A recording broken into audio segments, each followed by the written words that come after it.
While the Dimitri estate was busy, Lauren Dimitri walked in the academy thinking about what should he do to help Roman. Then he witnessed an embarrassing scene.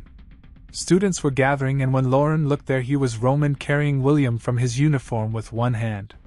William was thrown in front of him. He, who always looked down on others, looked up at the person who threw him down in a shabby manner. "Apologize," Roman said. "Speak now. If you cannot sincerely apologize, I will make sure to be compensated in another way." "William!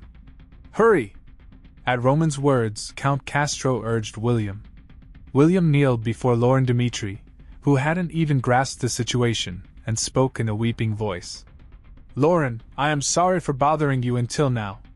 You did nothing wrong to me, yet I tormented you with a horrible grudge. Please accept my apology. If you say that you will forgive me just once, I will drop out of the academy and never appear in front of you again." Lauren Dimitri himself didn't expect this to happen. He couldn't grasp the scene unfolding before him. What on the earth is happening right now? His mind felt complicated. It was a scene that no one in the capital could have imagined. Contrary to Roman being in danger, Roman had overpowered the Castro family and made William kneel. Count Castro said, "For my son's sake, I want to apologize once again, and I promise that such a thing will never happen in the future. I am going to submit his resignation letter first thing after this, so you will not have to meet him. I am really sorry." Lauren didn't know how to say it. Roman sent everyone away. Lauren was left alone with his brother, and as he was organizing his thoughts to try and explain the situation, Roman spoke. "Lauren." "Yes?" Lauren was lost in his thoughts. Roman added while looking outside the balcony. "What happened today isn't for you alone. The Castro family insulted the Dimitri family, and I felt the need to make them pay as the representative here. So from now on, do not take the name of our family so lightly. If you go around with your head down and are ignored by people, they will think that it is because Dimitri was brought up like that. I apologize." Lauren showed a sullen look. "Lift your head." It wasn't warm. It was a cold voice, yet Lauren looked at Roman. "Your name is Lauren Dimitri. I don't ever want my little brother to go through something like this again. The Castro family belongs to the central government, but if they had known the power of Dimitri, they would not have been able to treat you badly. Others do not recognize your power. It is entirely up to you to use the power, and if this happens again in the future, I will not help." They were cold words. However, Lauren's eyes were filled with emotions. "My brother." Lauren nodded vigorously as he thought about the words little brother in his head. "I will always remember what my brother said. Next time, if the same thing happens to me, I will not just let it pass and suffer." Hearing his words and witnessing his determined expression, Roman smiled. "Good. I do not want to have any more fleeting conflicts." Lauren suddenly remembered what had happened to their father. "Brother! We need to contact home right now. I don't know what father will do if we leave it like this." Count Castro returned to his mansion. "Damn bastard!" As soon as he got home, he slapped his son on the cheek. Grasping his flushed cheek. "Do you realize what mistake you did today? Roman Dimitri is the new rising star on the continent. Not only Marquis Benedict, but even other powerful people in the Cairo kingdom are dying to recruit him, and you plan to harm his younger brother." On this day, not only Count Fabius, but also the Academy's students witnessed the apology, so the rumors would soon start to spread. The people will continue to talk about this in the future. They will say that the Castro family are idiots who could do nothing against Dimitri. From the moment you, the son of Castro, fell on your knees, our status fell to the ground. There was no way to recover from this. From the moment William crossed the line, he had already foreseen it. Thinking about the reputation he would lose only made Count Castro feel dizzy. Damn it! He wondered how to face Marquis Benedict. "Count! We got a call from the Dimitri family." "From Dimitri? Why would they call us?" At those words, the Count had a distorted expression. The issue between Roman and Castro was over, but Baron Romero was unaware of this and pushed forward his plan for violence. Count Castro, I heard you harmed my son. The nobles of the central government may be arrogant, but we will never stand by the atrocities of those who dared touch the blood of my family. He could see Baron Romero's angry face behind the screen. Given the chain of events, Count Castro felt as though he had aged a lot. Not only that, but the psychological impact was too great, and why was Baron Romero bringing this up now that the problem has been resolved? Tomorrow morning, we will formally request a battle of territory with the central government. And from now on, Dimitri's merchant head will stop any supplies to the Castro family, and we plan to secure all of your bonds left in the Golden Bank. So what do you think? I know that the principle of the repayment date is fast approaching, but it will be a significant financial pressure in the context of preparing for war. He didn't even hesitate. Without listening to the other side, the Baron continued to speak. Not only that, but in the future, I will make sure to keep the Castro family and any other hostile forces at arm's length. We will fully provide the needed funds and do anything to destroy the power you hold, Castro. We don't know what name you hold in the Academy of Cairo, but even if Dimitri has to pay a huge cost for our actions, we will definitely watch you fall. The threat from Baron Romero was quite dangerous. If what they were saying turned into reality, the Castro family was bound to be in danger. I can't let this happen. He felt lost. If the bonds were returned and hostile forces formed a group, just the thought made him go pale. Even if they managed to defeat Dimitri, they would be easily intimidated by financial threats. Besides, it was impossible to have a sure victory in the Battle of Territory. While a typical noble family did not have more than 200 soldiers, Dimitri's military power exceeded a lot more, and finally, didn't they have Roman Dimitri? At first, he was worried about how to face Marquis Benedict, but the more he thought, the stronger he felt Dimitri's potential. If he went to war with them, no matter how powerful he was in the capital, he was bound to fall into the abyss. It was then. Release my son, whom you are holding in captivity. This will be the last warning. Wait, now this felt strange. Holding his son in captivity? Count Castro spoke right away, thinking the opponent was mistaken. Baron Dimitri! It seems like you are clearly mistaken, but we are not holding anyone from the Dimitri family. My son did something wrong to Lauren Dimitri, and he is fully reflecting on his actions. I personally went with my son to make him kneel and apologize. The problem is already solved, and there is no need to have a battle of territory.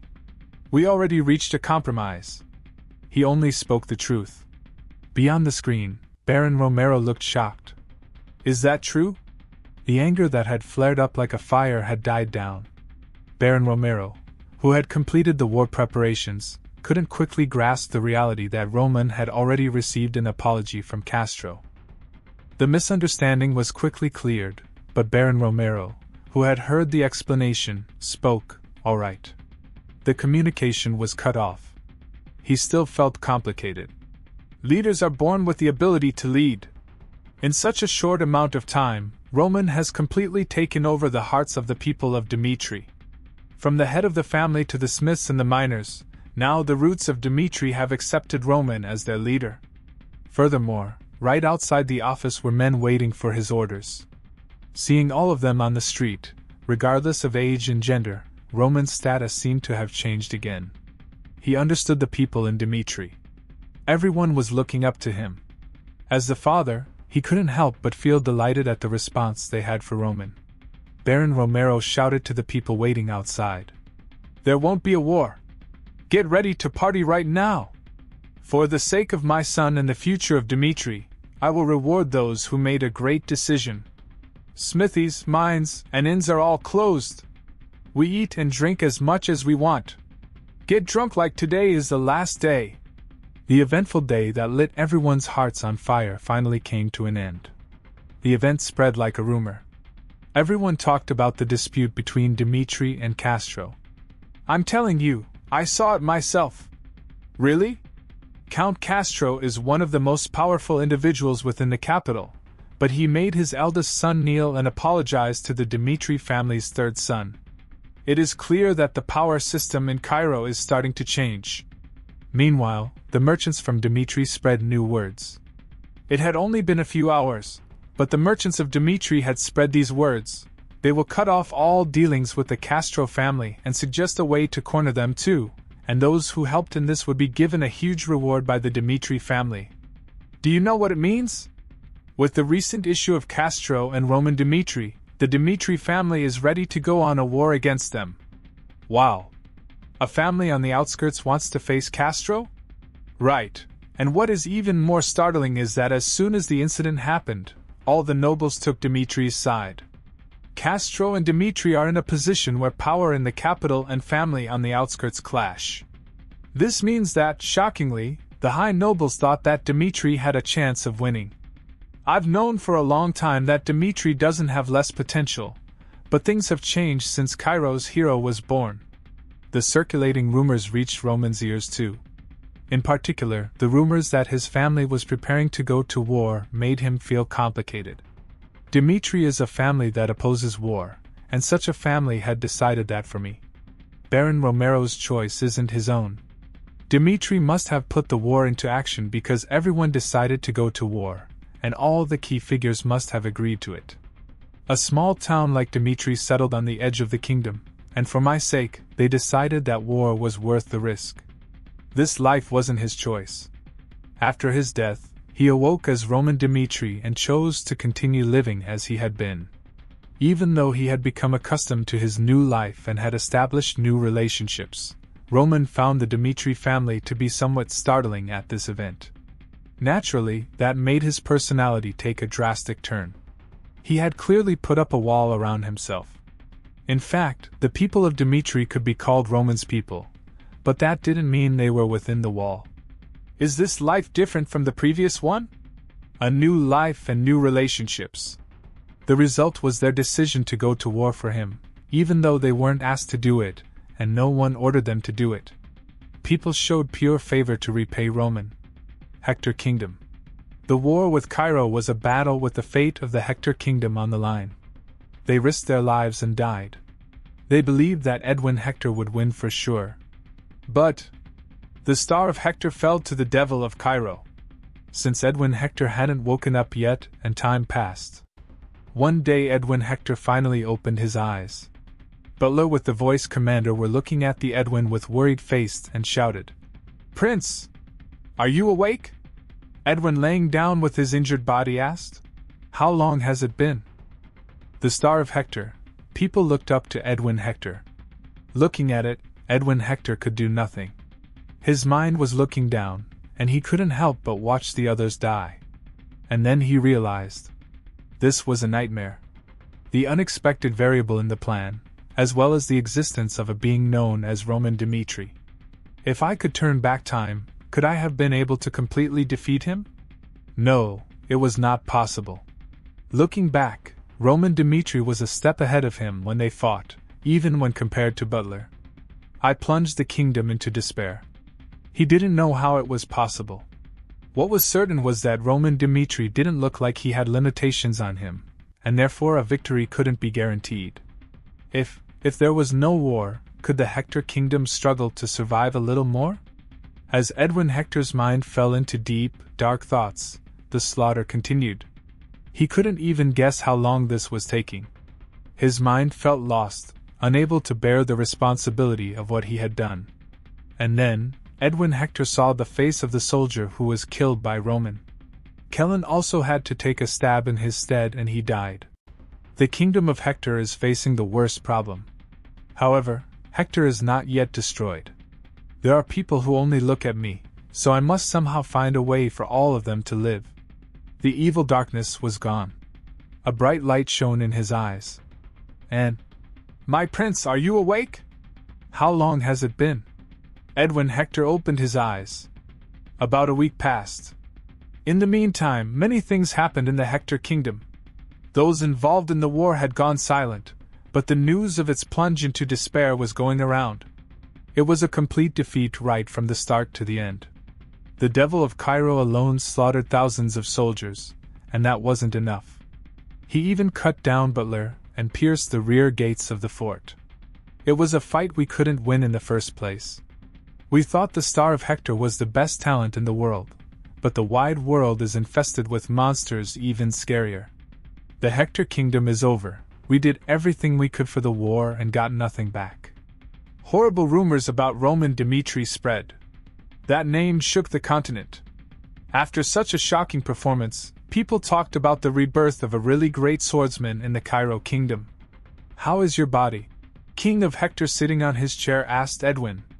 "It is fine," Edwin replied while kneeling in front of him. "Foolish child. I never asked you to risk your life. I apologize for my inability to carry the burden of the royal family and passed it on to you, but I didn't expect you to solve the problem at the cost of your life. I am sorry." Edwin Hector bowed his head. His father's heart was warm, but Edwin Hector couldn't afford to do this now. "Father, did you hear the report from Jackson?" "I did," King replied to the Edwin inquiry. 3 days ago, anomalies were discovered in the village of Hector. It was a village where the first poor crop had started, and there were reports that the ground had not just turned dry and crumbly but had turned black, and every living thing was dying. It seems to be the necromancer's curse. The necromancer's curse, it was quite a sensitive word. Edwin Hector felt his heart sink as he heard this report from Jackson. At first I thought that it was a poor harvest that fell on Hector, a curse of God. But if this is the same as a necromancer's curse, perhaps the harvest going bad was deliberately done to torment the Hector Kingdom. It wasn't done by normal black magic. Someone must have worked for many years to inflict a curse that affects the entire land of Hector, and as soon as the war is done, the curse is out in the open. Does this mean that they were forcing us to attack Cairo right from the start? Yes. At that time, we were the puppets of someone. The Cairo Kingdom is no different. It is clear that the force behind this darkness is purposely taking advantage of the two kingdoms fighting. For a curse that's able to spread throughout a kingdom, we'll need at least someone on the level of an archpriest to dispel it. But we don't have the capability to hire someone like that anymore. When I was young, the Tower Master of Vast Heaven made a suggestion to me. If I give up the position of the prince and join the Magic Tower, I will be given something. I will spend my time in the Vast Heaven Tower. Edwin. Everyone looked shocked at Edwin's words. It meant giving up the throne, and knowing that, everyone tried to stop him, but Edwin made up his mind. It just takes 1 year. That is the only way we can solve this problem.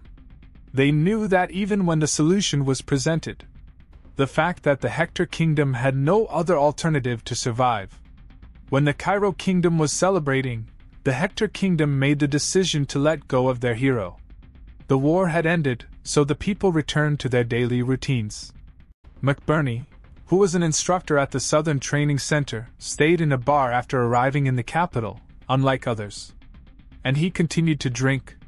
No matter how much he drank, he didn't get drunk, and his mind only got clearer. I should have died on the battlefield. 10 years of life on the battlefield. He was unable to relax his thoughts. His mental strength was worn out by constant war, so he couldn't accept a normal life. He wanted to die alongside his comrades on the battlefield. Although that was his wish, he was humbled by his superior's order not to send him to the battlefield. Right, what can a one-armed swordsman even do? But, will there be any place willing to accept someone who's lost an arm? Probably not, that's the reality of it. His throat burned, making him want to drink again. But then, it has been long.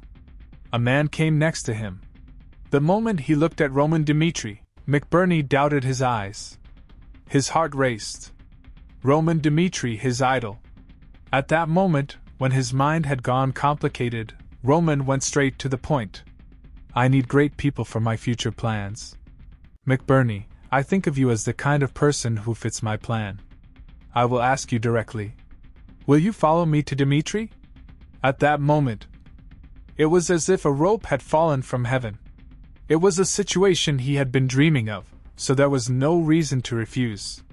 But, I am grateful for the offer, but as you can see, I am a one-armed swordsman. Ever since I lost the arm that held the sword, I've lost my value as a swordsman.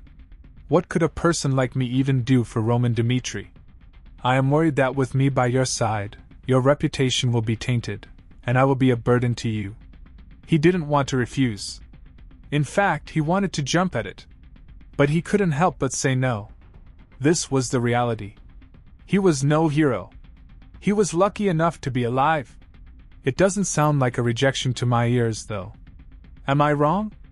McBurney said nothing.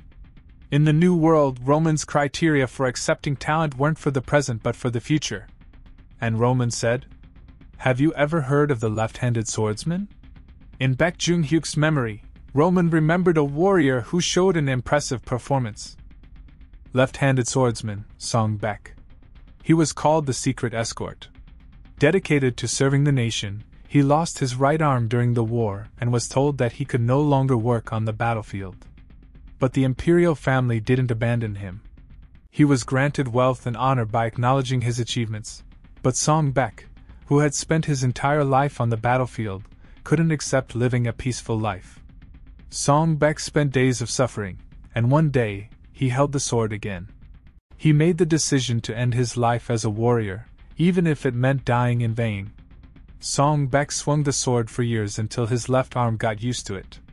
And when he regained his skills to some extent, he challenged the warriors of Murim while wielding his sword in his left hand. After years of training, the left-handed swordsman gradually developed a system. He used his twisted body to stay balanced, which was always pointed out as a weakness. He attacked aggressively, and his anomalous attacks would always work.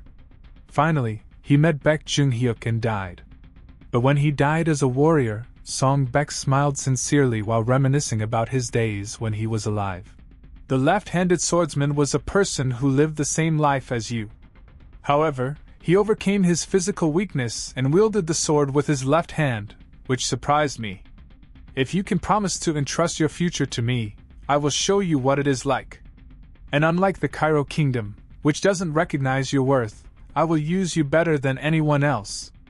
The pretense was omitted. It was a deal, and it offered a reward for his loyalty.